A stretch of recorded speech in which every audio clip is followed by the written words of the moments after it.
Get ready for the transcription. 3, 2, 1, start.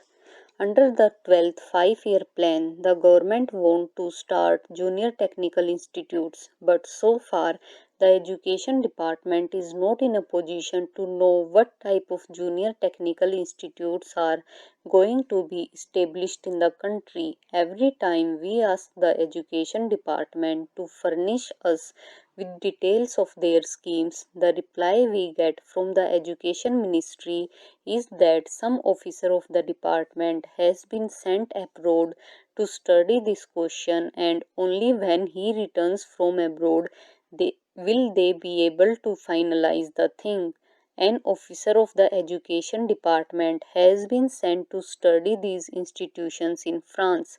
I think he must have spent 4 or 5 months in France, but the reply that the education ministry has given is that he could not study the entire scheme and he wants some other officer to be deputed to study. As I said before, under the 12th five-year plan, we are to start junior technical institutes, but so far the education department is not in a position to give even the correct information to those private agencies which are there ready to start these schools. Therefore, I request the education department not to sleep over things but to take very active steps in collecting the necessary information and in helping the private agencies who want to start these institutes in this country. I know my people are suffering because they have been given a very defective type of education. Today we have to depend upon the reservations. Whenever any vacancy occur in a department, that vacancy, even if it is reserved, is not filled by scheduled caste men. Naturally, this type of education will not help a candidate to choose any other profession except to depend upon government establishments. Therefore, it is necessary at least to see that the scheduled caste, the scheduled tribe, and the tribal people do not depend upon the reserved services. They must be given technical education. For that, the education department will have to spend enormous money.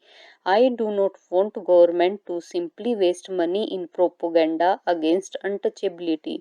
This is a real step which would definitely improve the conditions and make the scheduled caste to be independent, that is, without being dependent upon government services. Therefore, I would like the Home Ministry to give special directive to all the state governments. I know in some of the states they have started special schools when they felt the need, because in many of the other institutions of scheduled caste were not allowed in those days. At that time, there were many states which had started special schools to cater to the needs of the scheduled caste. Now, when the government is not able to give the reserved vacancies to them, it is very necessary that these technical schools should be started so that the scheduled caste can be made independent and can prosper in this country. I join my friend in expressing satisfaction at the fact that the national income has recorded an increase of 18%, perhaps 7% more than the estimated increase. But I do not find evidence of this in any appreciable increase in the standard of living in the villages. I should like to know from the finance minister if this increase in national income is reflected in the general living of the people. Have they tried to find it out either by any sample survey or by any other method? We should know whether the benefit has reached the common man. As far as I am concerned, my own experience is that unemployment in the rural areas continues to be as high as it was before. If it has not recorded any increase, one way by which we can gauge this is by the number of persons crowding round public servant or public man for some sort of recommendations to secure jobs. In urban areas, the extent of unemployment is judged by the registrations in the employment exchange.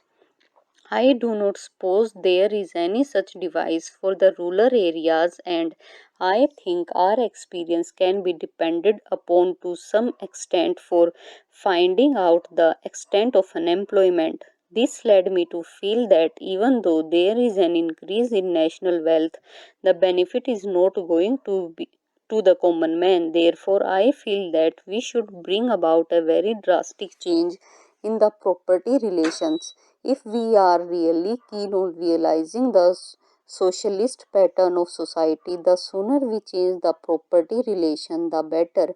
I believe the proportion in which the accumulated wealth of the nation is held by certain class determines the pattern of production to a considerable extent. The pattern of production determines the pattern of distribution. We cannot therefore secure distributive justice unless and until there is a change in property relations. We have therefore abolished the sensitivity attached to the properties, and we have made compensation payable to those who are expropriated non justiciable.